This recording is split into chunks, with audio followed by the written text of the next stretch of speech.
सुग्रीव और बाली के युद्ध और श्रीराम द्वारा बाली के वध की कथा वाल्मीकि रामायण के किष्किंधा कांड में वर्णित है।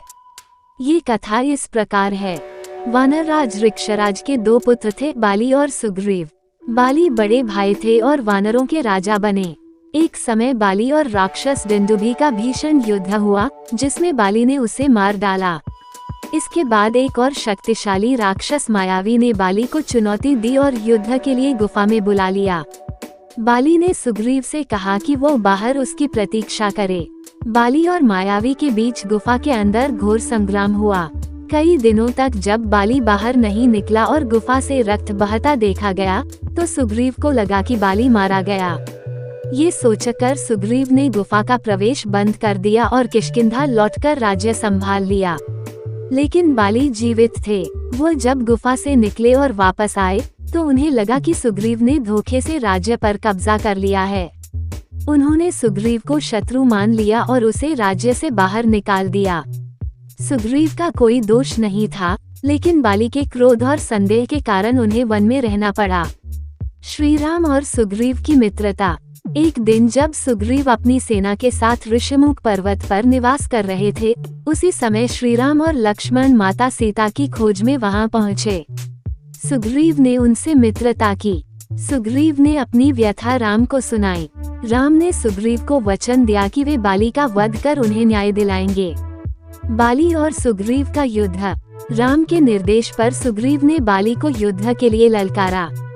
बाली और सुग्रीव में भयंकर युद्ध होने लगा। पहली बार में राम ने तीर नहीं चलाया, क्योंकि दोनों भाई इतने समान दिखते थे कि उन्हें पहचानने में कठिनाई हो रही थी। इस पर सुग्रीव ने अपने गले में एक माला पहन ली ताकि राम उन्हें पहचान सकें। दूसरी बार जब सुग्रीव ने बाली को ललकारा, तब श्रीराम ने पेड़ के पीछे छिपकर बाली पर बाण चलाया। राम के बाण से बाली की मृत्यु हो गई। बाली का वध और उपदेश। मरते समय बाली ने राम से प्रश्न किया कि उन्होंने छिपकर उस पर बाण क्यों चलाया। राम ने बाली को धर्म और मर्यादा का ज्ञान देते हुए समझाया कि उसका अनुचित व्यवहार और छोटे भाई सुग्रीव का अधिकार छीनने का कार्य अधर्म था। इसके अलावा राम ने बाली को ये भी बताया कि वो अपनी पत्नी को भी छीनकर उसके साथ अन्याय कर रहा था, जो एक पाप था। राम के उपदेश से बाली ने अपनी भूल समझी और क्षमा मांगी। इसके बाद बाली ने अपने पुत्र अंगद को राम और सुग्रीव के संरक्षण में सौंपते हुए प्राण त्याग दिए।